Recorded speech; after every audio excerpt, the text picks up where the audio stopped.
Hero pu he kum thung thing de ta Namvon via ka chiu he chi phei chom jong min phei chom non ki lom thau de jong le hoin sang khol bo na west ko bo cha ta chi made in Phuket land 2025 chi sa khau pi hoi ta sa khau hoi ta hin amun he koi te adukan min ching sei wo pi tam koi te a ha tailoring ha chunang na hi na as hinge kon pui sa jang min a dei dein lai mun hena dalut vin lang na dei dei na ki order vin lang stock ngam lo jang le khui thu thei he ti win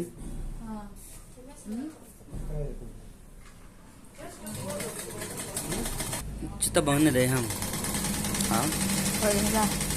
phải là sẽ là khăn à sao đang gặp với cái test size cái tu hiện lên à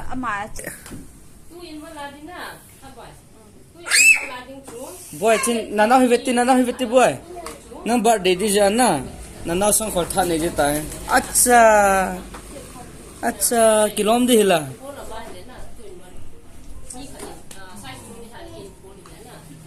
cái chim nôm cho ai chỉ ngàn xiên thấy là na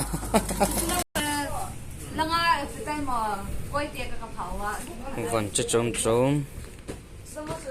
mình hỏi thấy lệ riêng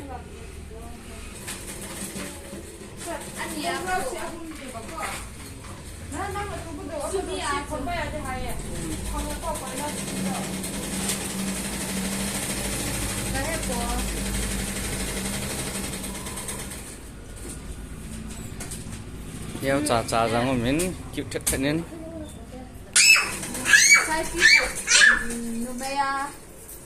sai pi phun numaya to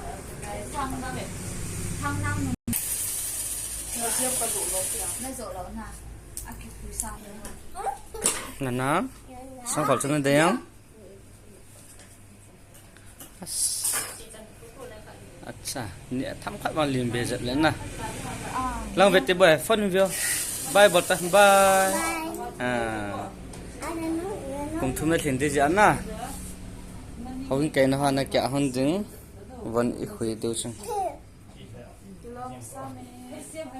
thăm chắc là bao nhiêu giờ bằng nhá bao nhiêu chi sai gì nào ai hẳn là gã kia tu tí lệ